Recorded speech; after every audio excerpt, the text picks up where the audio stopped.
पहला सैमुअल ਅਸੀਂ ਇੱਕ ਆਇਤ ਤੋਂ ਲੈ ਕੇ ਆਓ ਅਸੀਂ ਇਸ ਦੀਆਂ ਪਹਿਲੀਆਂ 8 ਆਇਤਾਂ ਜਿਸ ਨੂੰ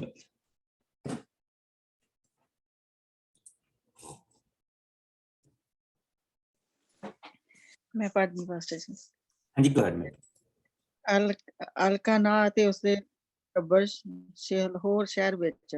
ਅਲਕਾਨਾ ਦਾ ਇੱਕ ਆਦਮੀ ਇਫਰਾਇਮ ਦੇ ਪਹਾੜੀ ਇਲਾਕੇ ਦੇ ਨਗਰ ਰਾਮਾਤੈਮ ਸੋਫੀਮ ਵਿੱਚ ਰਹਿੰਦਾ ਸੀ। ਉਸਦੇ ਪਿਤਾ ਦਾ ਨਾਂ ਯਰੋਹਾਮ ਸੀ ਜੋ ਅਲੀਹੂ ਦਾ ਪੁੱਤਰ ਸੀ। ਅਲੀਹੂ ਦੇ ਪਿਤਾ ਦਾ ਨਾਂ ਤੋਹੂ ਸੀ ਜੋ ਸੂਫ ਇਫਰਾਥੀ ਦਾ ਪੁੱਤਰ ਸੀ। ਅਲਕਾਨਾ ਦੀਆਂ 2 ਪਤਨੀਆਂ ਸਨ ਜਿਨ੍ਹਾਂ ਦੇ ਨਾਂ ਹੰਨਾ ਅਤੇ ਪਨਿਨਾ ਸਨ। ਪਨਿਨਾ ਦੀ ਸੰਤਾਨ ਸੀ ਪਰ ਹੰਨਾ ਨਿਸੰਤਾਨ ਸੀ। ਇਹ ਆਦਮੀ ਹਰ ਸਾਲ ਸਰਬ ਸ਼ਕਤੀਮਾਨ ਪ੍ਰਭੂ ਦੀ ਉਪਾਸਨਾ ਕਰਨ ਅਤੇ ਭੀੜ ਚੜਾਉਣ ਲਈ ਸ਼ਿਲੋਹ ਸ਼ਹਿਰ ਨੂੰ ਜਾਂਦਾ ਸੀ। ਸ਼ਿਲੋਹ ਵਿੱਚ ਉਸ ਸਮੇਂ ਪੁਰੋਹਿਤ ਏਲੀ ਦੇ 2 ਪੁੱਤਰ ਹਾਫਨੀ ਅਤੇ ਫਿਨਹਾਸ ਪ੍ਰਭੂ ਦੇ ਸਾਹਮਣੇ ਪੁਰੋਹਿਤਾਈ ਸੇਵਾ ਦਾ ਕੰਮ ਕਰਦੇ ਸਨ। ਅਲਕਾਨਾ ਹਰ ਵਾਰ ਬਲੀ ਚੜਾਉਣ ਦੇ ਪਿੱਛੋਂ ਬਲੀ ਦਾ ਇੱਕ ਹਿੱਸਾ ਪਨਿਨਾ ਅਤੇ ਇੱਕ ਹਿੱਸਾ ਉਸਦੇ ਧੀਆਂ ਪੁੱਤਰਾਂ ਨੂੰ ਦਿੰਦਾ ਸੀ। ਹੰਨਾ ਨੂੰ ਉਹ ਬਹੁਤ ਪਿਆਰ ਕਰਦਾ ਸੀ ਪਰ ਉਸ ਨੂੰ ਵੀ ਉਹ ਬਲੀ ਦਾ ਇੱਕੋ ਹੀ ਹਿੱਸਾ ਦਿੰਦਾ ਕਿਉਂਕਿ ਉਹ ਬਾਂਝ ਸੀ। ਹੰਨਾ ਦੀ ਸੌਂਕਣ ਪਨਿਨਾ ਉਸ ਨੂੰ ਮਿਹਣਿਆਂ ਨਾਲ ਤੰਗ ਕਰਦੀ ਸੀ ਕਿਉਂਕਿ ਉਸ ਨੂੰ ਪ੍ਰਭੂ ਨੇ ਕੋਈ ਸੰਤਾਨ ਨਹੀਂ ਦਿੱਤੀ ਸੀ। ਇਸ ਤਰ੍ਹਾਂ ਕਈ ਸਾਲ ਚੱਲਦਾ ਰਿਹਾ ਅਤੇ ਪਨਿਨਾ ਹੰਨਾ ਨੂੰ ਮਿਹਣੇ ਦੇ ਕੇ ਤੰਗ ਕਰਦੀ ਸੀ ਅਤੇ ਉਹ ਰੋਣ ਲੱਗ ਪੈਂਦੀ ਸੀ ਅਤੇ ਉਹ ਸਭ ਕੁਝ ਖਾਣਾ ਪੀਣਾ ਛੱਡ ਦਿੰਦੀ ਸੀ। ਤਦ ਅਲਕਾਨਾ ਹੰਨਾ ਨੂੰ ਕਹਿੰਦਾ, ਤੂੰ ਕਿਉਂ ਰੋਂਦੀ ਹੈ? ਤੂੰ ਕੁਝ ਖਾਂਦੀ ਨਹੀਂ। ਤੂੰ ਕਿਉਂ ਦੁਖੀ ਰਹਿੰਦੀ ਹੈ? ਕੀ ਤੇਰੇ ਲਈ ਮੈਂ 10 ਪੁੱਤਰਾਂ ਨਾਲੋਂ ਚੰਗਾ ਨਹੀਂ ਹੈ? ਸੋ ਹੁਣ ਅਸੀਂ ਪ੍ਰਭੂ ਦੇ ਵਚਨ ਦੇ ਵਿੱਚ ਦੇਖਦੇ ਪਏ ਹਾਂ ਕਿ ਸਾਨੂੰ ਦੱਸਿਆ ਗਿਆ ਕਿ ਐਫਰਾਇਮ ਦਾ ਕਬੀਲਾ ਦੱਸਿਆ ਗਿਆ। ਸੋ ਅਗਰ ਅਸੀਂ ਮੈਪ ਦੇ ਵਿੱਚ ਦੇਖੀਏ ਤਾਂ ਐਫਰਾਇਮ ਦਾ ਜਿਹੜਾ ਕਬੀਲਾ ਆ ਅਸੀਂ ਸਕਦੇ ਆ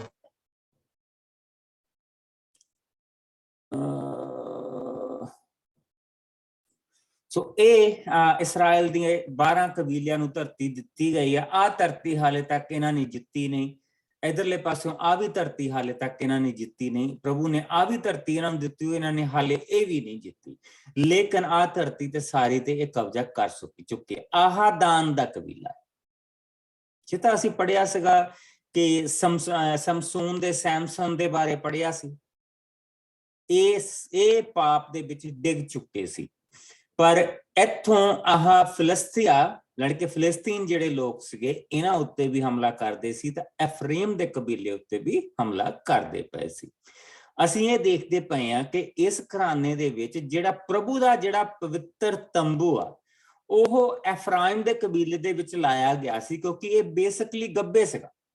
ਇਧਰੋਂ ਵੀ ਜਿੰਨੇ ਲੋਕਾਂ ਨੇ ਆਉਣਾ ਸੀ ਉਹਨਾਂ ਲਈ ਵੀ ਗੱਬੇ ਸੀ, ਇਧਰੋਂ ਜਿੰਨਿਆਂ ਨੇ ਆਉਣਾ ਸੀ ਉਹਨਾਂ ਲਈ ਵੀ ਗੱਬੇ ਸੀ, ਇਧਰਲੇ ਪਾਸਿਓਂ ਜਿੰਨਿਆਂ ਨੇ ਆਉਣਾ ਸੀ ਉਹਨਾਂ ਲਈ ਵੀ ਗੱਬੇ ਸੀ। ਸੋ ਉਹਨਾਂ ਨੇ ਐਫਰਾਇਮ ਦਾ ਇਲਾਕਾ ਚੁਣਿਆ ਜਿੱਥੇ ਪ੍ਰਭੂ ਦਾ ਪਵਿੱਤਰ ਤੰਬੂ ਜਿਹੜਾ ਮੂਸਾ ਦੇ ਸਮੇਂ ਦੇ ਵਿੱਚ ਬਣਾਇਆ ਗਿਆ ਸੀ ਉਹ ਇੱਥੇ ਲੱਗਾ ਸੀ। ਐਫਰਾਇਮ ਦੇ ਕਬੀਲੇ ਦੇ ਵਿੱਚੋਂ ਹੀ ਇੱਕ ਘਰਾਣੇ ਦੀ ਗੱਲ ਹੋ ਰਹੀ ਹੈ ਔਰ ਉਹ ਘਰਾਣਾ ਅਲਕਨਾਹ ਦਾ ਘਰਾਣਾ ਆ ਜੋ ਕਿ ਜਿਸ ਦੇ ਵਿੱਚ ਉਸਦੀਆਂ 2 ਪਤਨੀਆਂ। ਅਗਰ ਉਹਦੇ ਨਾਵਾਂ ਵੱਲ ਧਿਆਨ ਦਿਓ, ਇੱਕ ਦਾ ਨਾਂ ਹੰਨਾ ਔਰ ਦੂਸਰੀ ਦਾ ਨਾਂ ਪੰਨਾ। ਪਨਿਨਾ ਤੇ ਕਹਿ ਸਕਦੇ ਜਾਂ ਪੰਨਾ ਵੀ ਕਹਿ ਸਕਦੇ। ਤੁਹਾਨੂੰ ਇਹ ਜਾਣ ਕੇ ਬਹੁਤ ਹੈਰਾਨੀ ਹੋਏਗੀ ਦੋਨੇ ਭੈਣਾਂ ਦੋਨੋਂ ਭੈਣਾਂ ਔਰ ਜਿਸ ਵੇਲੇ ਅਸੀਂ ਇਹ ਸਾਰੀਆਂ ਚੀਜ਼ਾਂ ਦੇਖਦੇ ਹਾਂ ਕਿ ਦੋਨੋਂ ਭੈਣਾਂ ਛੋਟੀ ਭੈਣ ਦੇ ਘਰ ਬੱਚੇ, ਵੱਡੀ ਭੈਣ ਜਿਹੜੀ ਪਹਿਲਾਂ ਵਿਆਹ ਹੋਈ ਉਹਦੇ ਬੱਚੇ ਨਹੀਂ ਹੋਏ। ਸੋ ਉਹਦੇ ਬਾਪ ਨੇ ਇਹ ਕਿਹਾ ਕਿ ਇਹ ਮੇਰੀ ਬੇਟੀ ਦੇ ਲਈ ਗੁੱਡ ਨਹੀਂ। ਅਗਰ ਉਸਨੂੰ ਇਸਨੇ ਛੱਡ ਕੇ ਕਿਤੋਂ ਹੋਰ ਔਰਤ ਲੈ ਆਂਦੀ ਤਾਂ ਮੇਰੀ ਬੇਟੀ ਦੇ ਲਈ ਦੁੱਖ ਦਾ ਕਾਰਨ ਹੋਣਾ। ਸੋ ਕਿਉਂ ਨਾ ਮੈਂ ਇਸਨੂੰ ਆਪਣੀ ਦੂਜੀ ਧੀ ਦੇ। That is the reason. ਪਰ ਉਹ 2 ਭੈਣਾਂ ਜਿਹੜੀਆਂ ਇੱਕ ਹੀ ਬਾਪ ਤੋਂ ਔਰ ਇੱਕ ਦੀ ਕੁੱਖ ਤੋਂ ਜੰਮੀਆਂ ਆ ਉਹ ਛੋਟੀ ਭੈਣ ਆਪਣੀ ਵੱਡੀ ਭੈਣ ਨੂੰ ਇੱਕ ਤਰ੍ਹਾਂ ਦਾ ਘਰ ਦੇ ਵਿੱਚ ਗੁਨਾਹ ਸਮਝਦੀ ਪਈ ਔਰ ਉਹਨੂੰ ਤਾਨੇ ਮਾਰਦੀ ਪਈ ਹੈ।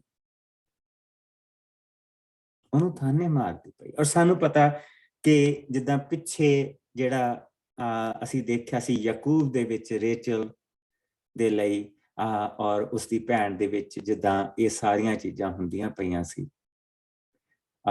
ਉੱਥੇ ਵੀ ਇੱਕ ਬਹੁਤ ਵੱਡੀ ਚੀਜ਼ ਪ੍ਰਭੂ ਲੈ ਕੇ ਆਇਆ ਸੀ। ਪ੍ਰਭੂ ਨੇ ਉਸਦੀ ਭੈਣ ਨੂੰ ਬਹੁਤ ਬਰਕਤ ਦਿੱਤੀ ਸੀ। ਪਰ ਇੱਥੇ ਅਸੀਂ ਜਿਹੜੀ ਚੀਜ਼ ਦੇਖਦੇ ਪਏ ਹਾਂ, ਭੈਣ ਨੂੰ ਤਾਨੇ ਮਾਰਦੀ ਪਈ, ਭੈਣ ਤੋਂ ਆਪਣੇ ਬੱਚੇ ਬਚਾ ਕੇ ਰੱਖਦੀ ਪਈ ਆ ਕਿ ਇਹ ਔਂਤ ਆ। ਸੋ ਇਹ ਚੀਜ਼ਾਂ ਸ਼ੁਰੂ ਤੋਂ ਚੱਲਦੀਆਂ ਆ ਰਹੀਆਂ। ਸੋ ਇਸ ਦੁੱਖ ਦੇ ਵਿੱਚ ਆਪਣਾ ਦਿਲ ਲੈ ਕੇ ਜਾਏ ਤਾਂ ਉਹ ਕਿੱਥੇ ਜਾਏ? ਪਤੀ ਉਸਨੂੰ ਇੰਨਾ ਪਿਆਰ ਕਰਦਾ, ਪਰ ਉਸਨੂੰ ਸਹਾਰਾ ਮਿਲਦਾ ਪਿਆ? ਨੋ। ਉਸਨੂੰ ਉਹਦੇ ਬਰਾਬਰ ਦੇ ਰਿਹਾ ਸਾਰੀਆਂ ਚੀਜ਼ਾਂ, ਪਰ ਉਹਨੂੰ ਸਹਾਰਾ ਮਿਲਦਾ ਪਿਆ? ਨਹੀਂ। ਨਹੀਂ, ਨਾਲ ਦੀ ਜਾਈ ਉਹਨੂੰ ਤਾਨੇ ਮਾਰਦੀ ਪਈ ਕਿ ਪ੍ਰਭੂ ਨੇ ਮੈਨੂੰ ਤਾਂ ਬਰਕਤ ਦਿੱਤੀ, ਤੈਨੂੰ ਕੀ ਦਿੱਤਾ? ਸੋ ਅਸੀਂ ਇਹ ਦੇਖਦੇ ਹਾਂ ਕਿ ਉਹ ਬਹੁਤ ਦਿਨ ਖਾਣਾ ਪੀਣਾ ਛੱਡ ਕੇ, ਸੋ ਅਸੀਂ ਇੱਕ ਬਿਗ ਡਿਪਰੈਸ਼ਨ ਦੇਖਦੇ ਪਏ। ਅਸੀਂ ਸੰਡੇ ਨੂੰ ਵੀ ਇਹ ਮੈਸੇਜ ਦੇਖਣਾ, ਉਹਦੇ ਵਿੱਚ ਇਹ ਸਾਰੀਆਂ ਚੀਜ਼ਾਂ ਦੇਖਾਂਗੇ। ਇੱਕ ਅਸੀਂ ਇਹਨਾਂ ਦਿਨਾਂ ਦੇ ਵਿੱਚ ਜਿਹੜੇ ਮੈਸੇजेस ਦੇਖ ਰਹੇ ਹਾਂ ਉਹ ਇਹ ਆ ਕਿ ਜਿਸਲੇ ਅਸੀਂ ਦੁੱਖ ਦੇ ਵਿੱਚ ਹੁੰਦੇ ਹਾਂ ਉਸਲੇ ਪ੍ਰਭੂ ਕਿੱਥੇ ਹੁੰਦਾ। ਸੋ ਉਹਦੇ ਵਿੱਚ ਅਸੀਂ ਇਹ ਸਾਰੀਆਂ ਚੀਜ਼ਾਂ ਅੱਜ ਇਸ ਹਫ਼ਤੇ ਦੇਖਾਂਗੇ। ਪ੍ਰਭੂ ਪੁਕਾਰ ਨੂੰ ਸੁਣਦਾ, ਉਹ ਸੁਣਦਾ। ਸੋ ਅਸੀਂ ਇੱਥੇ ਇਹ ਦੇਖਦੇ ਪਏ ਹਾਂ ਕਿ ਸ਼ਾਲੋ ਦੇ ਇਲਾਕੇ ਦੇ ਵਿੱਚ ਇਸ ਵੇਲੇ ਏਲੀ ਪ੍ਰਭੂ ਦੀ ਸੇਵਾ ਕਰਦਾ ਪਿਆ, ਔਰ ਉੱਥੇ ਉਹ ਬਲੀ ਲੈ ਕੇ ਜਾਂਦੇ ਪਏ ਆ। ਸੋ ਅਲਕਨਾ ਨੇ ਆਪਣੀਆਂ ਦੋਨੋਂ ਪਤਨੀਆਂ ਨੂੰ ਨਾਲ ਲੈ ਕੇ ਗਿਆ, ਔਰ ਉਸਨੇ ਉੱਥੇ ਆਪਣੀ ਬਲੀ ਚੜਾਉਣ ਦੇ ਲਈ ਉੱਥੇ ਹੁਣ ਉਹ ਜਾ ਰਿਹਾ। ਪਰ ਇੱਥੇ ਅਸੀਂ ਇਹ ਦੇਖਦੇ ਪਏ, ਪਹਿਲੀਆਂ 8 ਆਇਤਾਂ ਜਿਹੜੀਆਂ ਨਾ, ਇਹ ਦੇਖਣ ਨੂੰ 8 ਆਇਤਾਂ, ਪਰ ਇਹ ਤੁਸੀਂ ਇਹ ਕਹਿ ਲਓ ਕਿ ਕਿਸੇ ਆਦਮੀ ਦਾ ਸਕੂਨ, ਸਾਰੀਆਂ ਚੀਜ਼ਾਂ ਕਿਸੇ ਨੇ ਖੋਲੀਆਂ। ਉਸਨੂੰ ਨਾ ਸਵੇਰ ਚੰਗੀ ਲੱਗਦੀ ਹੈ, ਨਾ ਰਾਤ ਚੰਗੀ ਲੱਗਦੀ ਹੈ, ਨਾ ਉਸਨੂੰ ਜੀਣਾ ਚੰਗਾ ਲੱਗਦਾ, ਨਾ ਉਸਨੂੰ ਮਰਨਾ ਚੰਗਾ ਲੱਗਦਾ। ਸੋ ਉਹ ਆਪਣੇ ਦੁੱਖ ਦੇ ਵਿੱਚ ਰੋਂਦੀ ਆ। ਪ੍ਰਭੂ ਬਹੁਤ ਉਸਦਾ ਪਤੀ ਉਸਨੂੰ ਸਹਾਰਾ ਦਿੰਦਾ, ਪਰ ਉਸਨੂੰ ਕੋਈ ਸਹਾਰਾ ਨਹੀਂ ਆਉਂਦਾ। ਸੋ ਆਓ ਹੁਣ ਅਸੀਂ 8 ਆਇਤ ਤੋਂ ਦੇਖੀਏ, 9 ਆਇਤ ਤੋਂ ਅੱਗੇ ਦੇਖੀਏ। 9 ਤੋਂ ਲੈ ਕੇ ਅਸੀਂ ਇਸ ਨੂੰ 17, 9 ਤੋਂ 17 ਮੈਂ ਪੜ੍ਹਦੇ ਬਸ। ਹੰਨਾ ਅਤੇ ਪੁਰੋਹਿਤ ਏਲੀ। ਇੱਕ ਦਿਨ ਏਲੀ ਸ਼ਿਲੋ ਵਿੱਚ ਪ੍ਰਭੂ ਦੇ ਮੰਦਿਰ ਦੇ ਬੂਹੇ ਕੋਲ ਬਣੀ ਹੋਈ ਥੜੀ ਉੱਤੇ ਬੈਠਾ ਹੋਇਆ ਸੀ। ਉਸ ਵੇਲੇ ਅਲਕਨਾ ਨੇ ਆਪਣੇ ਟੱਬਰ ਸਮੇਤ ਖਾਣ ਪੀਣ ਦਾ ਕੰਮ ਖਤਮ ਕੀਤਾ ਹੀ ਸੀ ਕਿ ਹੰਨਾ ਉੱਥੋਂ ਉੱਠ ਕੇ ਮੰਦਿਰ ਦੇ ਅੰਦਰ ਚਲੀ ਗਈ। ਉਸ ਦਾ ਮਨ ਬਹੁਤ ਭਾਰਾ ਤੇ ਦੁਖੀ ਸੀ, ਇਸ ਲਈ ਉਸਨੇ ਗੁੱਬਾ ਮਾਰ ਕੇ ਪ੍ਰਭੂ ਅੱਗੇ ਪ੍ਰਾਰਥਨਾ ਕੀਤੀ। ਉਸਨੇ ਉਸ ਵੇਲੇ ਪ੍ਰਭੂ ਅੱਗੇ ਇਹ ਪ੍ਰਤਿਗਿਆ ਕੀਤੀ, ਹੇ ਅਣਗਿਣਤ ਪ੍ਰਾਣੀਆਂ ਦੇ ਪ੍ਰਭੂ, ਤੂੰ ਆਪਣੀ ਦਾਸੀ ਨੂੰ ਨਾ ਭੁਲਾ। ਤੂੰ ਮੈਨੂੰ ਯਾਦ ਕਰ ਅਤੇ ਮੇਰੀ ਪੀੜ ਨੂੰ ਦੇਖ। ਤੂੰ ਮੈਨੂੰ ਇੱਕ ਪੁੱਤਰ ਦੀ ਦਾਤ ਦੇ, ਮੈਂ ਉਸਨੂੰ ਪੂਰੇ ਜੀਵਨ ਲਈ ਤੇਰੀ ਸੇਵਾ ਵਿੱਚ ਅਰਪਣ ਕਰ ਦੇਵਾਂਗੀ। ਉਸਦੇ ਸਿਰ ਦੇ ਵਾਲਾਂ ਨੂੰ ਉਸ ਤਰ੍ਹਾਂ ਕਦੀ ਨਹੀਂ ਲੱਗੇਗਾ। ਹੰਨਾ ਪ੍ਰਭੂ ਅੱਗੇ ਕਾਫੀ ਸਮੇਂ ਤੱਕ ਪ੍ਰਾਰਥਨਾ ਕਰਦੀ ਰਹੀ ਤੇ ਏਲੀ ਧਿਆਨ ਨਾਲ ਉਸਦਾ ਮੂੰਹ ਦੇਖਦਾ ਰਿਹਾ। ਉਹ ਚੁੱਪਚਾਪ ਪ੍ਰਾਰਥਨਾ ਕਰ ਰਹੀ ਸੀ, ਇਸ ਲਈ ਉਸਦੇ ਕੇਵਲ ਬੁੱਲ ਹੀ ਹਿੱਲ ਰਹੇ ਸਨ ਅਤੇ ਮੂੰਹ ਵਿੱਚੋਂ ਕੋਈ ਆਵਾਜ਼ ਨਹੀਂ ਨਿਕਲ ਰਹੀ ਸੀ। ਇਹ ਦੇਖ ਕੇ ਏਲੀ ਨੇ ਸਮਝਿਆ ਕਿ ਹੰਨਾ ਸ਼ਰਾਬ ਦੇ ਨਸ਼ੇ ਵਿੱਚ ਹੈ। ਤਦ ਏਲੀ ਨੇ ਉਸਨੂੰ ਕਿਹਾ, ਤੂੰ ਸ਼ਰਾਬ ਦੇ ਨਸ਼ੇ ਵਿੱਚ ਕਦੋਂ ਤੱਕ ਰਹੇਂਗੀ? ਹੋਸ਼ ਵਿੱਚ ਆ ਕੇ ਇਸ ਨਸ਼ੇ ਨੂੰ ਭੁੱਲ ਜਾ। ਹੰਨਾ ਨੇ ਉੱਤਰ ਦਿੱਤਾ, ਨਹੀਂ ਸ਼੍ਰੀਮਾਨ ਜੀ, ਮੈਂ ਨਾ ਤਾਂ ਸ਼ਰਾਬ ਪੀਤੀ ਹੈ ਤੇ ਨਾ ਹੀ ਦਾਖਸਾ। ਮੈਂ ਇੱਕ ਦੁੱਖ ਦੀ ਮਾਰੀ ਔਰਤ ਹਾਂ। ਮੈਂ ਤਾਂ ਪ੍ਰਭੂ ਅੱਗੇ ਕੇਵਲ ਆਪਣੇ ਦੁਖੀ ਮਨ ਦੀ ਪੁਕਾਰ ਰੱਖ ਰਹੀ ਹਾਂ। ਤੂੰ ਆਪਣੀ ਦਾਸੀ ਨੂੰ ਕੋਈ ਅਵਾਰਾ ਔਰਤ ਨਾ ਸਮਝ। ਮੈਂ ਤਾਂ ਆਪਣੇ ਮਨ ਦੀ ਪੀੜ ਵਿੱਚ ਹੀ ਇਹ ਸਭ ਬੋਲ ਰਹੀ ਹਾਂ। ਤਦ ਏਲੀ ਨੇ ਹੰਨਾ ਨੂੰ ਕਿਹਾ, ਤੂੰ ਸ਼ਾਂਤੀ ਨਾਲ ਜਾ। ਇਜ਼ਰਾਈਲ ਦਾ ਪਰਮੇਸ਼ਰ ਤੇਰੇ ਮਨ ਦੀ ਮੁਰਾਦ ਪੂਰੀ ਕਰੇ ਜੋ ਤੂੰ ਉਸ ਤੋਂ ਮੰਗੀ ਹੈ। ਹੰਨਾ ਨੇ ਕਿਹਾ, ਇੱਥੇ ਤੱਕ ਠੀਕ ਹੈ। ਅੱਗੇ ਤੁਸੀਂ ਪੜ੍ਹ ਲਿਓ, ਕੋਈ ਨਹੀਂ। ਅਸੀਂ ਵਚਨ ਦੇ ਵਿੱਚ ਇੱਕ ਚੀਜ਼ ਦੇਖਦੇ ਪਏ ਹਾਂ ਕਿ ਐਡੀ ਵੱਡੀ ਪੋਜੀਸ਼ਨ ਤੇ ਹੋਣ ਤੇ ਵੀ ਉਸ ਸਮੇਂ ਤੰਬੂ ਵੀ ਆ, ਆਰਕ ਆਫ ਕਵਨੈਂਟ ਵੀ ਉੱਥੇ ਪਈ ਆ, ਸਾਰੀਆਂ ਚੀਜ਼ਾਂ ਪਈਆਂ, ਲੇਕਿਨ ਫਿਰ ਵੀ ਉਹ ਪ੍ਰਭੂ ਦਾ ਬੰਦਾ ਇਸ ਚੀਜ਼ ਨੂੰ ਪਹਿਚਾਣ ਨਹੀਂ ਸਕਿਆ ਕਿ ਇਸ ਔਰਤ ਦਾ ਦੁੱਖ ਕੀ ਹੈ। ਉਸ ਦੀ ਨਜ਼ਰ ਦੇ ਵਿੱਚ ਇੱਕ ਡਰਾਮੇ ਕਰਦੀ ਪਈ, ਔਰ ਪੁੱਬਾ ਮਾਰ ਕੇ ਪ੍ਰਭੂ ਦੇ ਅੱਗੇ ਰੋ ਰਹੀ। ਔਰ ਜਿਸ ਵੇਲੇ ਇਹ ਸਾਰਾ ਕੁਝ ਹੋ ਰਿਹਾ, ਉਸਨੂੰ ਕਹਿ ਰਿਹਾ ਕਿ ਤੂੰ ਇਹ ਕਿਉਂ ਕਰ ਰਹੀ ਹੈ। ਪਤੀ ਉਸਨੂੰ ਸਹਾਰਾ ਦੇ ਰਿਹਾ, ਉਸਦਾ ਆਪਣਾ ਪਰਿਵਾਰ ਉਸਨੂੰ, ਉਸਦਾ ਘਰ ਬਚਾਉਣ ਦੀ ਕੋਸ਼ਿਸ਼ ਕਰ ਰਿਹਾ।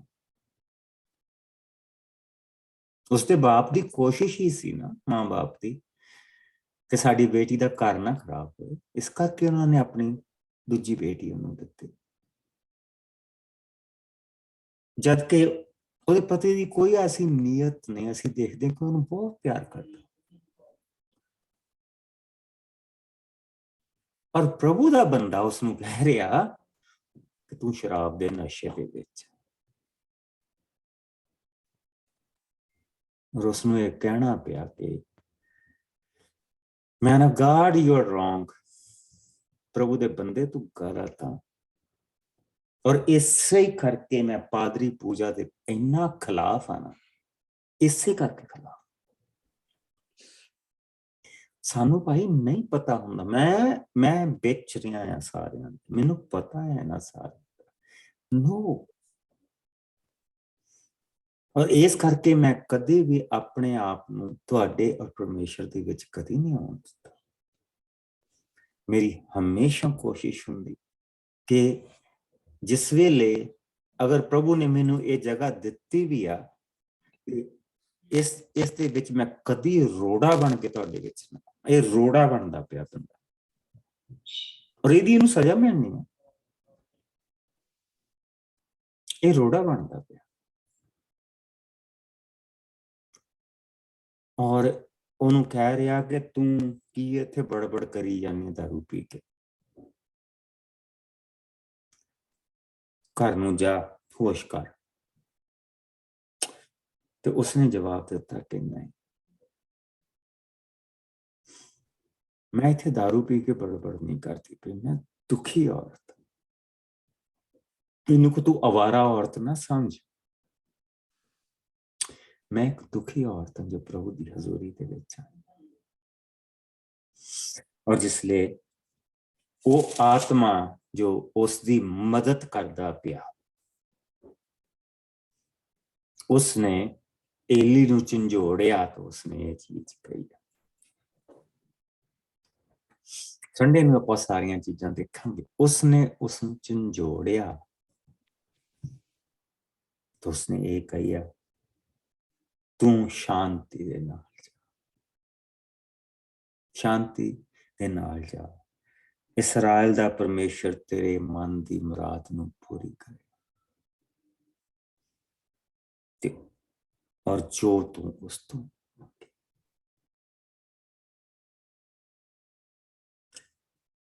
ਅਮੇਜ਼ਿੰਗ ਥਿੰਗ ਹੁਣ ਇਸ ਤੋਂ ਬਾਅਦ ਜਿਹੜੀ ਹੋਣੀ। ਤੁਹਾਨੂੰ ਪਤਾ ਅਸੀਂ ਆਪਣੇ ਬੇਟੇ ਦਾ ਨਾਮ ਸੈਮੂਅਲ ਕਿਉਂ ਰੱਖਿਆ?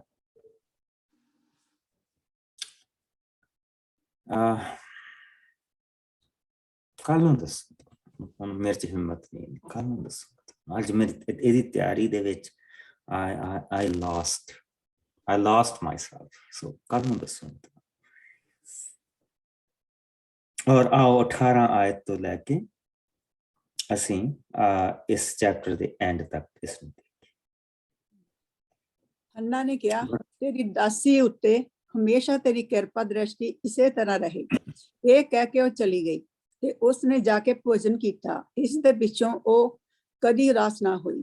ਸੈਮੂਅਲ ਦਾ ਜਨਮ ਤੇ ਅਰਪਣਾ। ਅਗਲੀ ਸਵੇਰੇ ਉੱਠ ਕੇ ਅਲਕਨਾ ਨੇ ਆਪਣੇ ਟੱਬਰ ਸਮੇਤ ਪਰਮੇਸ਼ਰ ਦੀ ਉਪਾਸਨਾ ਕੀਤੀ ਅਤੇ ਫਿਰ ਉਹ ਆਪਣੇ ਘਰ ਨੂੰ ਰਮਾ ਵਿੱਚ ਚਲਾ ਗਿਆ।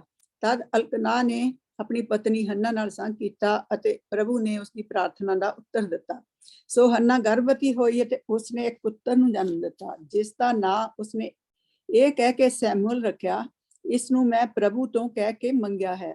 ਅਗਲੇ ਸਾਲ ਫਿਰ ਅਲਕਨਾ ਸਾਲਾਨਾ ਬਲੀ ਚੜਾਉਣ ਅਤੇ ਆਪਣੀ ਸੁਖਨਾ ਪੂਰੀ ਕਰਨ ਦੇ ਲਈ ਸ਼ਿਲੋ ਵਿੱਚ ਆਪਣੇ ਟੱਬਰ ਸਮੇਤ ਗਿਆ, ਪਰ ਹੰਨਾ ਉਸ ਦੇ ਨਾਲ ਨਾ ਗਈ। ਉਸ ਨੇ ਆਪਣੇ ਪਤੀ ਨੂੰ ਕਿਹਾ, ਮੈਂ ਮੁੰਡੇ ਦੇ ਦੁੱਧ ਛੱਡਣ ਤੱਕ ਇੱਥੇ ਹੀ ਰਹਾਂਗੀ। ਜਦੋਂ ਇਹ ਦੁੱਧ ਛੱਡ ਦੇਵੇਗਾ ਤਾਂ ਮੈਂ ਇਸ ਨੂੰ ਨਾਲ ਲੈ ਕੇ ਪ੍ਰਭੂ ਦੇ ਘਰ ਵਿੱਚ ਜਾਵਾਂਗੀ ਅਤੇ ਇਹ ਫਿਰ ਹਮੇਸ਼ਾ ਦੇ ਲਈ ਅਰਥਾਤ ਜੀਵਨ ਭਰ ਉੱਥੇ ਹੀ ਰਹੇਗਾ। ਅਲਕਨਾ ਨੇ ਆਪਣੀ ਪਤਨੀ ਨੂੰ ਕਿਹਾ, ਠੀਕ ਹੈ, ਜੋ ਤੂੰ ਚਾਹੁੰਦੀ ਹੈ ਉਹੀ ਕਰ, ਤੂੰ ਮੁੰਡੇ ਦੇ ਦੁੱਧ ਛੱਡਣ ਤੱਕ ਇੱਥੇ ਹੀ ਰਹਿ, ਪ੍ਰਭੂ ਤੇਰੇ ਕਹੇ ਅਨੁਸਾਰ ਤੇਰੀ ਪ੍ਰਤਿਗਿਆ ਪੂਰੀ ਕਰੇ। ਇਸ ਲਈ ਹੰਨਾ ਘਰੇ ਹੀ ਰਹੀ ਤੇ ਆਪਣੇ ਪੁੱਤਰ ਦੀ ਸੰਭਾਲ ਕਰਦੀ ਰਹੀ ਜਦੋਂ ਤੱਕ ਉਸਨੇ ਮੁੰਡੇ ਦਾ ਦੁੱਧ ਨਾ ਛਡਾਇਆ। ਸੋ ਜਦੋਂ ਹੰਨਾ ਨੇ ਆਪਣੇ ਮੁੰਡੇ ਦਾ ਦੁੱਧ ਛਡਾ ਲਿਆ ਤਾਂ ਉਹ ਉਸ ਨੂੰ ਸ਼ਿਲੋ ਵਿੱਚ ਲੈ ਗਈ। ਉਸਨੇ ਆਪਣੇ ਨਾਲ 3 ਸਾਲ ਦਾ ਬੱਚਾ, 10 ਕਿਲੋ ਮੈਦਾ ਅਤੇ 1 ਮੱਛਕ ਦਾਖਸਾਰ ਵੀ ਲਈ। ਉਹ ਮੁੰਡੇ ਨੂੰ ਜਦੋਂ ਉਹ ਅਜੇ ਨਿਆਣਾ ਹੀ ਸੀ ਸ਼ਿਲੋ ਵਿੱਚ ਪ੍ਰਭੂ ਦੇ ਘਰ ਲੈ ਗਈ। ਬੱਚੇ ਦੀ ਬਲੀ ਚੜਾਉਣ ਦੇ ਪਿੱਛੋਂ ਉਹ ਮੁੰਡੇ ਨੂੰ ਪੁਰੋਹਿਤ ਏਲੀ ਕੋਲ ਲੈ ਕੇ ਗਈ। ਹੰਨਾ ਨੇ ਏਲੀ ਨੂੰ ਕਿਹਾ, ਸ਼੍ਰੀਮਾਨ ਜੀ, ਪ੍ਰਭੂ ਤੁਹਾਡੀ ਉਮਰ ਲੰਮੀ ਕਰੇ। ਤੁਹਾਨੂੰ ਯਾਦ ਹੋਵੇਗਾ ਮੈਂ ਉਹ ਔਰਤ ਹਾਂ ਜਿਸ ਨੂੰ ਤੁਸੀਂ ਇੱਥੋਂ ਖੜੇ ਪ੍ਰਭੂ ਅੱਗੇ ਪ੍ਰਾਰਥਨਾ ਕਰਦੇ ਦੀ ਦੇਖਿਆ ਸੀ। ਮੈਂ ਪ੍ਰਭੂ ਤੋਂ ਇਹ ਬੱਚਾ ਮੰਗਿਆ ਸੀ ਜੋ ਉਸਨੇ ਮੈਨੂੰ ਦਿੱਤਾ ਹੈ। ਹੁਣ ਮੈਂ ਇਹ ਬੱਚਾ ਪ੍ਰਭੂ ਦੇ ਸਾਹਮਣੇ ਅਰਪਿਤ ਕਰ ਰਹੀ ਹਾਂ। ਜਦੋਂ ਤੱਕ ਇਹ ਜਿੰਦਾ ਰਹੇਗਾ ਇਹ ਪ੍ਰਭੂ ਦੀ ਸੇਵਾ ਕਰੇਗਾ। ਤਦ ਉੱਥੇ ਉਹਨਾਂ ਪ੍ਰਭੂ ਦੀ ਉਪਾਸਨਾ ਕੀਤੀ। ਆਮੀਨ। ਆਮੀਨ। ਸੋ ਇੱਥੇ ਇੱਕ ਬਹੁਤ ਮੇਨ ਚੀਜ਼ ਆ, 2 ਚੀਜ਼ਾਂ ਇੱਥੇ ਆਉਂਦੀਆਂ। ਇੱਕ ਤਾਂ ਹੰਨਾ ਨੇ ਇਹ ਚੀਜ਼ ਕਹੀ ਕਿ ਜਦ ਤੱਕ ਉਹ ਬੱਚਾ ਉਸ ਬੱਚੇ ਦੇ ਕਦੀ ਵੀ ਸਿਰ ਨੂੰ ਉਸ ਤਰ੍ਹਾਂ ਨਹੀਂ ਲੱਗੇਗਾ। ਕਹਿਣ ਦਾ ਕਿ ਮਤਲਬ ਉਹ ਜਿਹੜੀਆਂ ਉਸ ਦੀਆਂ ਸਾਈਡਾਂ ਆ ਉਸਨੂੰ ਕਦੀ ਵੀ ਉਸ ਤਰ੍ਹਾਂ ਨਹੀਂ ਲੱਗੇਗਾ। ਔਰ ਉਸਨੇ ਉਸਨੂੰ ਨਜ਼ਰ ਕੀਤਾ। ਇਸਨੂੰ ਕਹਿੰਦੇ ਨਜ਼ਰ ਕਰਨਾ, ਨਜ਼ੀਰ ਸ਼ਬਦ ਉੱਥੋਂ ਆਇਆ, ਨਜ਼ੀਰ। ਇਸੇ ਕਰਕੇ ਪ੍ਰਭੂ ਯਿਸੂ ਮਸੀਹ ਨੂੰ ਨਜ਼ੀਰ ਕਿਹਾ ਜਾਂਦਾ, ਨਾਜ਼ੀਰਤ ਕਿਹਾ ਜਾਂਦਾ, ਨਜ਼ਰ ਕੀਤਾ। ਪਰ ਉਹ ਪ੍ਰਭੂ ਨੂੰ ਨਜ਼ੀਰ ਨਹੀਂ ਸੀ, ਉਹ ਸਾਨੂੰ ਨਜ਼ੀਰ ਸੀ। ਪ੍ਰਭੂ ਨੇ ਉਹ ਸਾਨੂੰ ਨਜ਼ਰ ਕੀਤਾ, ਸਾਡੇ ਲਈ ਨਜ਼ਰ ਕੀਤਾ ਆਪਣੇ ਵੱਲੋਂ। ਇਸ ਕਰਕੇ ਉਹ ਅਸੀਂ ਇਹ ਕਹਿ ਸਕਦੇ ਹਾਂ ਕਿ ਉਹ ਅਸਲੀ ਦਰਮਿਆਨੀ। ਅਸੀਂ ਭੇਡਾਂ, ਲੇਲੇ, ਬੱਕਰੇ ਸਾਰੇ ਨਜ਼ਰ ਕੀਤੇ ਪ੍ਰਭੂ ਦੇ, ਉਹ ਨਹੀਂ ਹੋ ਸਕਦੇ। ਅਸੀਂ ਇਨਸਾਨ ਨੂੰ ਵੀ ਨਜ਼ਰ ਕਰ ਸਕਦੇ ਹਾਂ, ਉਹ ਵੀ ਨਹੀਂ ਹੋ ਸਕਦਾ। ਪਰ ਜਿਸ ਵੇਲੇ ਪ੍ਰਭੂ ਦੇ ਵੱਲੋਂ ਨਜ਼ਰ ਕੋਈ ਚੀਜ਼ ਹੁੰਦੀ ਹੈ ਤੇ ਉਹ ਦਰਮਿਆਨੀ ਬਣਦਾ, ਕਿਉਂਕਿ ਉਹ ਉੱਪਰੋਂ। ਸੋ ਉਹ ਅਸੀਂ ਅੱਗੇ ਜਾ ਕੇ ਦੇਖਾਂਗੇ। ਬਹੁਤ ਸਾਰੀਆਂ ਚੀਜ਼ਾਂ ਜਿਹੜੀਆਂ ਅੱਗੇ ਜਾ ਕੇ ਦੇਖਾਂਗੇ ਔਰ ਉਹ ਏਦਾਂ ਖੁੱਲਣੀਆਂ ਤੁਹਾਡੇ ਸਾਹਮਣੇ ਕਿ ਪ੍ਰਭੂ ਨੇ ਬੜੀ ਵੱਡੀ ਰਹਿਮ ਕਰਨੀ ਹੈ, ਬੜੀ ਵੱਡੀ ਪ੍ਰਭੂ ਦੀ ਤਰ੍ਹਾਂ। ਇਸ ਤੋਂ ਪਹਿਲਾਂ ਸੋ ਆਓ ਹੁਣ ਅਸੀਂ ਥੋੜਾ ਜਿਹਾ ਮੈਂ ਤੁਹਾਨੂੰ ਸਾਲਾਂ ਦੇ ਵਿੱਚ ਲੈ ਕੇ ਜਾਣਾ ਮੰਗਦਾ। ਇਸ ਤੋਂ ਪਹਿਲਾਂ ਮੈਂ ਇਸ ਹਿੱਸੇ ਨੂੰ ਖੋਲਾਂ। ਸੋ ਸੈਮੂਅਲ 1 1 ਆਇਤ 1127 ਸਾਲ ਪ੍ਰਭੂ ਯਿਸੂ ਮਸੀਹ ਦੇ ਆਉਣ ਤੋਂ ਪਹਿਲਾਂ।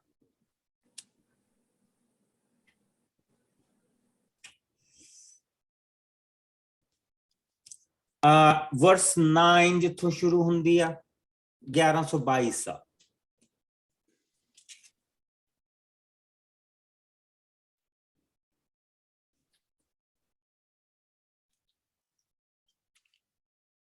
(1121 ਸਾਲ ਜਿਸਲੇ ਸੈਮੂਅਲ ਦਾ ਜਨਮ ਹੁੰਦਾ।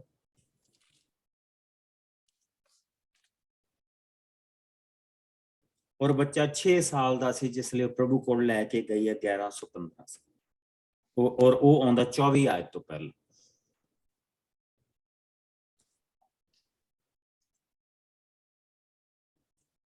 ਨਾ ਹੁਣ ਇੱਥੇ ਬਹੁਤ ਸਾਰੀਆਂ ਚੀਜ਼ਾਂ ਆਉਂਦੀਆਂ। ਜੇ ਮੈਂ ਇੱਥੇ ਚਾਹਾਂ ਤੇ ਮੈਂ ਤੁਹਾਨੂੰ 3-4 ਘੰਟੇ ਆਪਾਂ ਇਹਨਾਂ ਹਿੱਸਿਆਂ ਨੂੰ ਆਪਾਂ ਦੇਖ ਸਕਦੇ ਹਾਂ ਕਿ ਇੱਥੇ ਵਿੱਚ ਕਿੰਨੀਆਂ ਵੱਡੀਆਂ ਵੱਡੀਆਂ ਗੱਲਾਂ ਪ੍ਰਭੂ ਦੀਆਂ ਆਉਂਦੀਆਂ। ਲੇਕਿਨ ਮੈਂ ਤੁਹਾਡਾ ਧਿਆਨ ਮੇਨ ਚੀਜ਼ਾਂ ਤੇ ਰੱਖੂੰਗਾ, ਜਿਹੜੀਆਂ ਮੇਨ ਚੀਜ਼ਾਂ ਇੱਥੇ ਦੇਖਣ ਦੇ ਲਈ ਆਉਂਦੀਆਂ। ਸਭ ਤੋਂ ਪਹਿਲਾਂ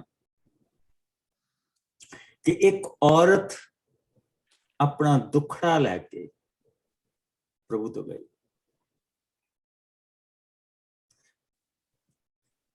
ਉਸਦਾ ਪਤੀ 100% ਉਹਦੇ ਨਾਲ ਖੜਾ। ਓਕੇ, ਕਿਉਂਕਿ ਉਹਨਾਂ ਦੇ ਕਾਨੂੰਨ ਦੇ ਅਨੁਸਾਰ ਜੋ ਉਹਨਾਂ ਦਾ ਰਵਾਇਤਾਂ ਸੀ, ਰਵਾਇਤ ਦੇ ਅਨੁਸਾਰ ਉਹਦੀ ਭੈਣ ਦੀ ਜਿਹੜੀ ਔਲਾਦ ਸੀ ਉਹਦੀ ਔਲਾਦ ਨਹੀਂ ਗਿਣੀ ਜਾਣੀ ਸੀ। ਉਹ ਐਕਚੁਅਲੀ ਹੰਨਾ ਦੀ ਔਲਾਦ ਗਿਣੀ ਜਾਂਦੀ ਸੀ। Okay. ਸੋ ਅਗਰ ਅਸੀਂ ਉਹਨਾਂ ਦੇ ਰਿਵਾਜਾਂ ਦੇ ਅਨੁਸਾਰ ਦੇਖੀਏ ਤਾਂ ਬਾਪ ਨੇ ਆਪਣੀ ਛੋਟੀ ਬੇਟੀ ਦਿੱਤੀ ਤੇ ਦੋਨਾਂ ਨੂੰ ਬਰਕਤ ਮਿਲੇ। ਸੋ ਉਸਨੇ 2 ਵਿੱਚ 1 ਬੇਟੀ ਦਿੱਤੀ।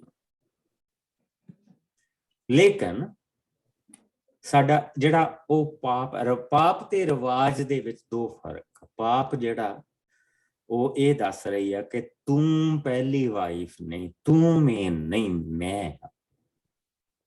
ਮੈਂ ਇਹਨਾਂ ਪੁੱਤਰਾਂ ਨੂੰ, ਮੈਂ ਬੱਚਿਆਂ ਨੂੰ ਜਨਮ ਦਿੱਤਾ, ਮੇਰੇ ਬੱਚੇ ਹੋਏ ਆ, ਤੇਰੇ ਨਹੀਂ ਹੋਏ। ਪ੍ਰਭੂ ਨੇ ਤੇਰੀ ਕੁੱਖ ਨੂੰ ਬੰਦ ਰੱਖਿਆ। ਪ੍ਰਭੂ ਨੇ ਤੂੰ ਸਰਾਫੀ ਹੋਈ ਔਰਤ। ਔਰ ਇਹ ਕਿਹਨੂੰ ਕਹਿ ਰਹੀ ਆ? ਆਪਣੀ ਭੈਣ ਨੂੰ ਕਹਿ ਰਹੀ ਆ। ਆਪਣੀ ਭੈਣ ਨੂੰ ਕਹਿ ਰਹੀ। ਔਰ ਇਸ ਕਰਕੇ ਮੈਂ ਹਮੇਸ਼ਾ ਕਹਿਣਾ ਹੁੰਦਾ ਕਿ ਔਰਤ ਦੀ ਸਭ ਤੋਂ ਵੱਡੀ ਦੁਸ਼ਮਣ ਔਰਤ ਆਪ। somehow ਪਤਾ ਨਹੀਂ, ਅਸੀਂ ਹਮੇਸ਼ਾ ਜ਼ਿੰਦਗੀ ਦੀ ਬਹੁਤ ਸਾਰੀਆਂ ਮੈਂ ਚੀਜ਼ਾਂ ਦੇਖੀਆਂ, ਪਰ ਮੈਂ ਇਹ ਦੇਖਦਾ ਹੁੰਦਾ ਕਿ you know what, ਬੰਦਾ ਤਾਂ ਤੁਹਾਡਾ ਦੁਸ਼ਮਣ ਹੈ ਹੀ ਹੈ, ਤੁਸੀਂ ਆਪਸ ਵਿੱਚ ਕਿਉਂ ਦੁਸ਼ਮਣੀਆਂ ਇੰਨੀਆਂ ਕਰਦੀਆਂ ਇੱਕ ਦੂਜੇ ਨਾਲ?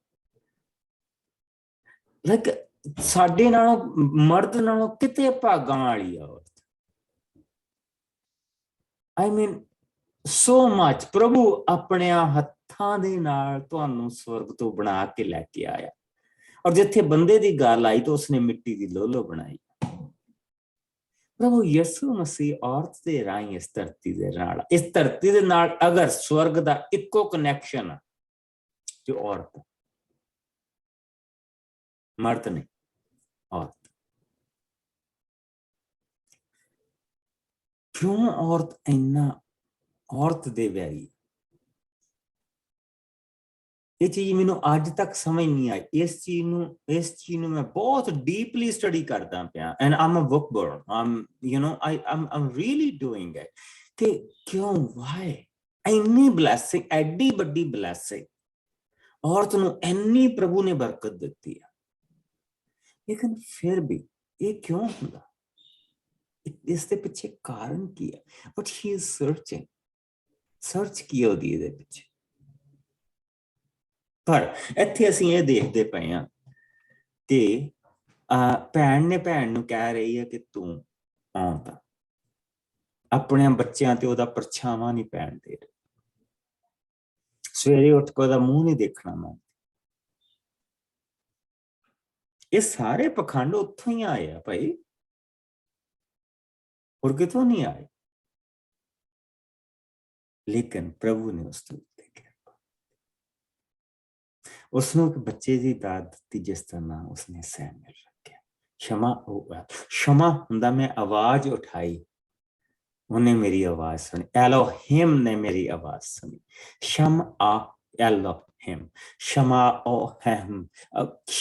ਐਲੋਹਿਮ, ਉਸ ਪਰਮੇਸ਼ਰ ਨੇ ਮੇਰੀ ਆਵਾਜ਼ ਸੁਣੀ। ਕਿਉਂਕਿ ਜਿਸ ਵੇਲੇ ਅਸੀਂ ਉਤਪਤ ਦੇ ਵਿੱਚ ਆਉਂਦੇ ਹਾਂ, ਉੱਥੇ ਪ੍ਰਭੂ ਦਾ ਨਾਮ ਐਲੋਹਿਮ ਕਿਹਾ ਗਿਆ। ਐਲੋਹਿਮ ਨੇ ਮੇਰੀ ਆਵਾਜ਼ ਸੁਣੀ। ਸ਼ਮਾ ਮੀਨਸ ਮੈਂ ਪੁਕਾਰ ਕੀਤੀ ਹੈ, ਉਹਨੇ ਸੁਣੀ, ਔਰ ਉਹਨੇ ਮੈਨੂੰ ਇੱਕ ਪੁੱਤਰ ਦੀ ਦਾਤ ਦਿੱਤੀ ਹੈ। ਸੋ ਇਹ ਉਸਦਾ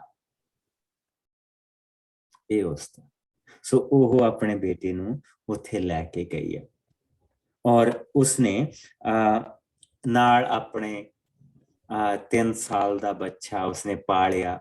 ਉਸਦੇ ਨਾਲ ਉਹ ਮੈਦਾ ਲੈ ਕੇ ਗਈ। ਇਸ ਔਖੇ ਅੱਜ ਅਸੀਂ 10 ਕਿਲੋ ਦਾ ਮੈਦਾ ਲਿਆਉਂਦੇ ਹਾਂ, ਸਾਡੇ ਲਈ ਮੈਦਾ ਕੁਛ ਵੀ ਨਹੀਂ ਗਾ। ਓਕੇ, ਮੈਦਾ ਆਟੇ ਵਿੱਚੋਂ ਕੱਢਣਾ ਪੁਰਾਣਿਆਂ ਜ਼ਮਾਨਿਆਂ ਦੇ ਵਿੱਚ ਬੜੀ ਔਖੀ ਚੀਜ਼ ਸੀ। ਇਹ ਸੌਖੀ ਚੀਜ਼ ਨਹੀਂ ਸੀ, ਬੜੀ ਔਖੀ ਚੀਜ਼ ਸੀ। ਸੋ ਉਸਨੇ 10 ਕਿਲੋ ਮੈਦਾ ਨਾਲ ਲੈ ਕੇ ਗਈ। ਉਸਦੇ ਨਾਲ ਉਹ ਹੋਰ ਇੱਕ ਮਸ਼ਕ ਦਾਖਸਾਰ ਦੀ ਲੈ ਕੇ ਗਈ, ਯਾਨੀ ਕਿ ਬੈਸਟ ਆਪਣੇ ਅੰਗੂਰਾਂ ਦਾ ਜਿਹੜੀ ਰਸ ਦੀ ਦਾਖ ਰਸ ਬਣਾਈ ਗਈ ਸੀ, ਵਾਈਨ ਬਣਾ ਕੇ ਗਈ ਸੀ, ਉਹ ਲੈ ਕੇ ਗਈ। ਔਰ ਪ੍ਰਭੂ ਦੇ ਲਈ ਆਪਣਾ ਬੈਸਟ ਲੈ ਕੇ ਗਈ, ਆਪਣਾ ਪੁੱਤਰ। ਔਰ ਸਭ ਕੁਛ ਉਸਨੇ ਉਸ ਏਲੀ ਦੇ ਹਵਾਲੇ ਕਰ ਦਿੱਤਾ। ਮਾਂ ਦੇ ਕੋਈ ਪੁੱਤ ਜੰਮਿਆ ਹਾਲੇ ਤੱਕ। ਪ੍ਰਭੂ ਨੇ ਉਸਨੂੰ ਬਾਅਦ ਚ ਬਰਕਤ ਦਿੱਤੀ, ਪਰ ਹਾਲੇ ਤੱਕ ਕੋਈ। उसने अपना सारा ध्यान उस बच्चे के उत्ते लाया और प्रभु दे नाल जो उसने प्रॉमिस किया उसनू लैके गई, उसने प्रभु दे सामने चढ़ाया। उसने क्या अज तो ये बच्चा प्रभु दा सेवक होगा। बच्चे ने रोना सी, सारा कुछ करना सी, लेकिन मां ने उसनू सिखाया सी। मां ने पहले दिन तो अपने बच्चे नू दस दिता सी कि तू इस घर च नहीं रहना, तू प्रभु दे घर च रहना, तू प्रभु है। बच्चा उन्ना ही उत्सुक सी प्रभु दे घर दे विच जाण और रहण दे लई जिन्ना मां उसनू अर्पण करन दे लई सी। बच्चियां दी तैयारी कीती जाती है प्रभु दे लई और बड़ी मेहनत का काम है। इस सवेरे शाम वर्ष दे के नहीं गल बनती, ये बड़ी मेहनत का काम। और असी मां बाप जिन्हां विच मैं भी है, मैं तुहानू नहीं कह रहा, मैं भी है, इस चीज तो असी धोखा खा जाने कि हाँ इधर उधर असी इमोशनल होकर बच्चों को कह दें तू प्रभु तो लिया गया, तू प्रभु का काम करना, पर असी अपने वादे भूल जाते, असी अपने वादे भूल जाते। पर इस मां ने अपना वादा नहीं भूलिया और ये प्रभु के कोल इस बच्चे को उसी तरह लैके गई जिस तरह इसने क्या दूजा चैप्टर। आओ असी इसकी एक आयत तो लैके 11 आयत तक आज देखा।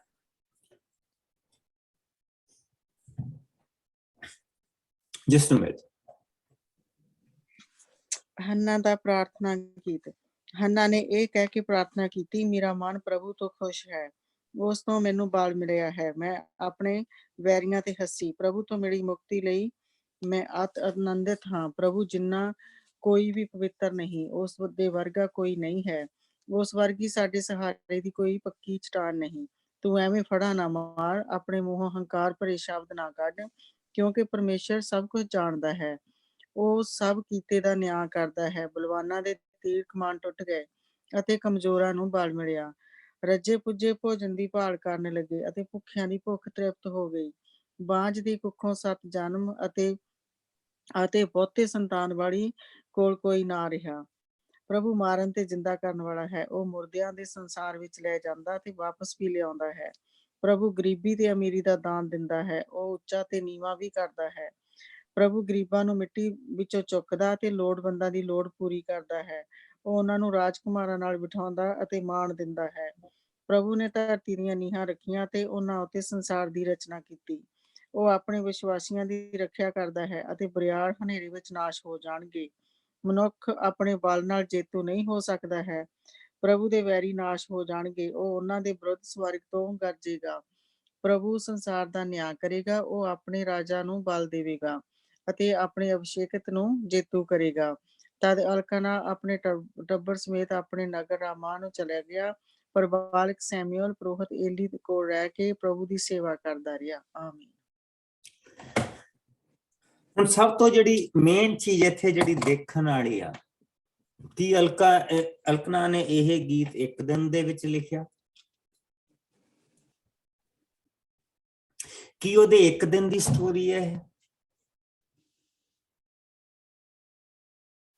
ਕਿ ਉਹਦੇ ਜੀਵਨ ਦੇ ਇੱਕ ਪਲ ਦੀ ਸਟੋਰੀ ਹੈ ਕਿ ਉਹਦੀ ਇਹ ਸਟੋਰੀ ਜਦੋਂ ਸੈਮੂਅਲ ਜੰਮਿਆ ਕਿ ਉਹਦੀ ਇਹ ਸਟੋਰੀ ਸੈਮੂਅਲ ਦੇ ਨਾਮ ਦੇ ਪਿੱਛੇ ਆ।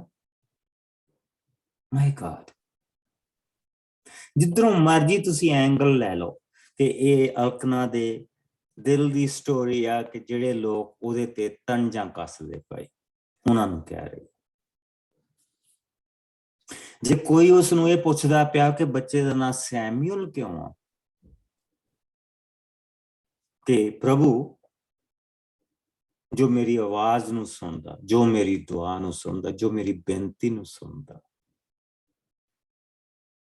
ਤੇ ਅਸੀਂ ਉਹ ਗੀਤ ਇਹ 'ਚ ਵੀ ਫਿੱਟ ਕਰ ਸਕਦੇ। ਜੇ ਅਸੀਂ ਉਹਦੀ ਭੈਣ ਵੱਲ ਨੂੰ ਦੇਖੀਏ ਤਾਂ ਉਹ ਦੇਖ ਰਹੀ ਹੈ ਕਿ ਮੈਨੂੰ ਪ੍ਰਭੂ ਨੇ ਬੱਚੇ ਦਿੱਤੇ ਆ, ਪਰ ਵਾਟ ਇਜ਼ ਦਿਸ? ਇਹ ਬੱਚਾ ਇੱਕ ਕੀ ਹੈ ਜਿਹਦੇ ਆਲੇ ਦੁਆਲੇ ਸਾਰਾ ਕੁਝ ਛੁਪਿਆ ਹੈ। ਉਹ ਕਹਿ ਰਹੀ ਮੈਂ ਜਾਣਾ ਨਹੀਂ, ਪਤੀ ਕਹਿੰਦਾ ਕੋਈ ਗੱਲ ਨਹੀਂ। ਅਗਲੇ ਸਾਲ ਉਹਨੇ ਕਿਹਾ ਜਾਣਾ ਨਹੀਂ, ਉਨਕਾ ਕੋਈ ਗੱਲ ਨਹੀਂ। ਅਗਲੇ ਸਾਲ ਉਹਨੇ ਫੇਰ ਕਿਹਾ ਮੈਂ ਐਤਕੀ ਵੀ ਨਹੀਂ ਜਾਣਾ, ਉਨਕਾ ਕੋਈ ਗੱਲ ਨਹੀਂ। ਪਰ ਮੇਰਾ ਪਤੀ ਮੈਨੂੰ ਕਦੀ ਨਹੀਂ ਕਹਿੰਦਾ ਕੋਈ ਗੱਲ ਨਹੀਂ।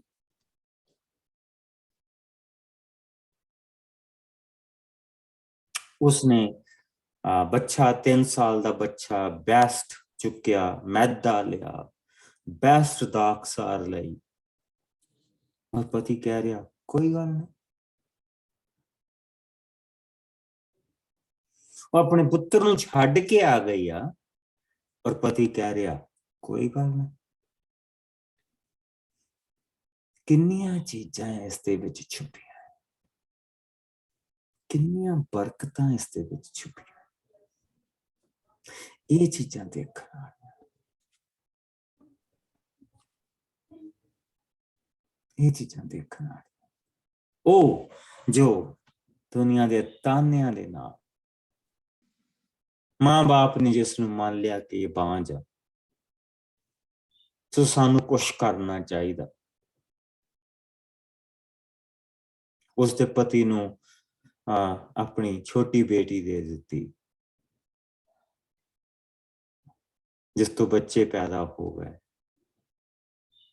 ਔਰ ਉਹ ਜਦੋਂ ਘਰ ਆਈ ਆ ਤਾਂ ਉਹਨੇ ਆਲਰੇਡੀ ਮਹਿਸੂਸ ਕੀਤਾ ਕਿ ਮੈਂ ਨੰਬਰ 2। ਸੋ ਉਸਨੇ ਉਹ ਬਦਲਾ ਆਪਣੀ ਭੈਣ ਤੋਂ ਕੱਢਦੀ ਪਈ ਹੈ, ਜਦ ਕਿ ਭੈਣ ਨੂੰ ਇਦਾਂ ਦਾ ਕੁਛ ਨਹੀਂ। ਔਰ ਜਦ ਉਹ ਦੇਖਦੀ ਪਈ ਹੈ ਕਿ ਮੈਂ ਆਪਣੇ ਪਤੀ ਨੂੰ ਬੱਚੇ ਦੇ ਰਹੀ ਹਾਂ ਤੇ ਉਹ ਬਾਂਝ ਆ, ਤੇ ਉਹਦਾ ਪਤੀ ਉਸਦੇ ਨਾਲ ਖੜਾ ਆ, ਉਸਨੂੰ ਪਿਆਰ ਕਰਦਾ, ਉਸਤੇ ਉਹ ਪਾਉਂਦੀ ਨਹੀਂ ਉਸਨੂੰ ਉਹ ਚੀਜ਼।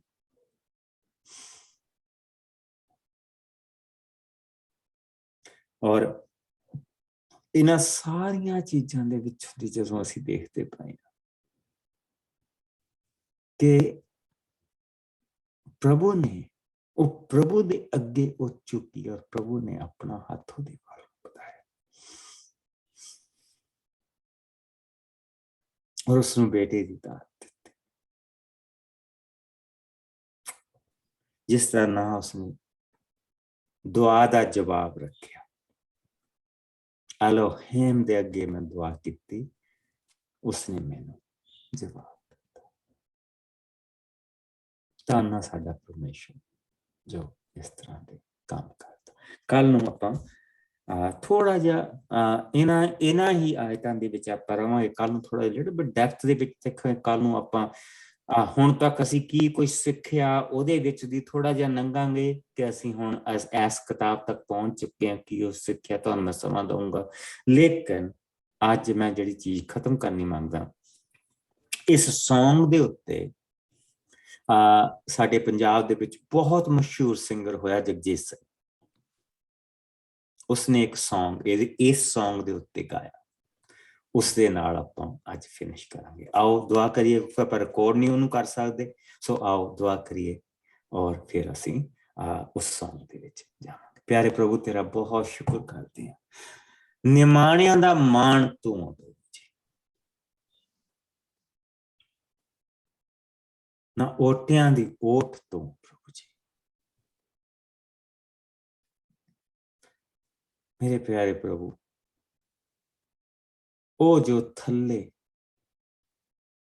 ਔਰ ਜਿਨ੍ਹਾਂ ਨੂੰ ਕੋਈ ਨਹੀਂ ਪੁੱਛਦਾ ਉਹਨਾਂ ਦਾ ਤੂੰ, ਜੋ ਪਾਪ ਦੇ ਗੱਡੇ ਦੇ ਵਿੱਚ ਡਿੱਗ ਚੁੱਕੇ ਆ, ਖੁਦਾਵੰਦ ਸੂਰ ਦੇ ਵਿੱਚ ਡਿੱਗ ਚੁੱਕੇ ਆ, ਮੇਰੇ ਪਿਆਰੇ ਪ੍ਰਭੂ ਤੂੰ ਹੱਥ ਆਪਣਾ ਉੱਥੇ ਪਾਉਣਾ ਉਹਨਾਂ ਨੂੰ ਚੁੱਕਦਾ। ਪਿਆਰੇ ਪ੍ਰਭੂ, ਅਗਰ ਤੇਰੇ ਵਰਗੇ ਪ੍ਰਭੂ ਨੂੰ ਕੋਈ ਪਿਆਰ ਨਾ ਕਰੇ ਤਾਂ ਫਿਰ ਉਹ ਕਿਸੇ ਨੂੰ ਵੀ ਪਿਆਰ ਨਹੀਂ ਕਰ ਸਕਦਾ। ਅੱਜ ਅਸੀਂ ਜੋ ਕੁਝ ਤੇਰੇ ਵਚਨ ਦੇ ਵਿੱਚੋਂ ਪੜ੍ਹਿਆ, ਖੁਦਾਵੰਦ ਸਾਡੇ ਲਈ ਉਮੀਦ ਪੈਦਾ ਕਰੇ ਕਿ ਅਸੀਂ ਕਿਸੇ ਚੀਜ਼ ਦੇ ਵਿੱਚ ਬੇਉਮੀਦੀ ਨਹੀਂ। ਸਾਡੀ ਕੋਈ ਵੀ ਮੁਸੀਬਤ ਬਾਂਝ ਨਹੀਂ, ਕਿਉਂਕਿ ਤੂੰ ਬਾਂਝ ਨੂੰ ਪ੍ਰਭੂ ਜੀ ਆਪਣੀ ਰਹਿਮ ਬਖਸ਼ਦਾ। ਸਾਡੀ ਕੋਈ ਮੁਸੀਬਤ ਬਾਂਝ ਨਹੀਂ।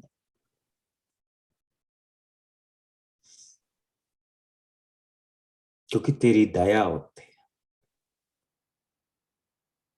ਸਾਡੀ ਕੋਈ ਸੋਚ ਬਾਂਝ ਨਹੀਂ, ਕਿਉਂਕਿ ਤੇਰਾ ਪਿਆਰ ਉੱਥੇ ਹੈ ਪ੍ਰਭੂ ਜੀ।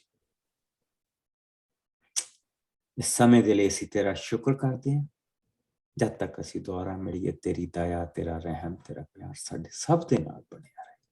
ਯਿਸੂ ਮਸੀਹ ਦੇ ਮਿੱਠੇ ਔਰ ਪਿਆਰੇ ਨਾਮ ਦੇ ਵਿੱਚ ਮੰਗਦੇ ਹਾਂ। ਆਓ ਜਗਜੀਤ ਸਿੰਘ ਦਾ ਇੱਕ ਇਹ ਗੀਤ ਬਹੁਤ ਹੀ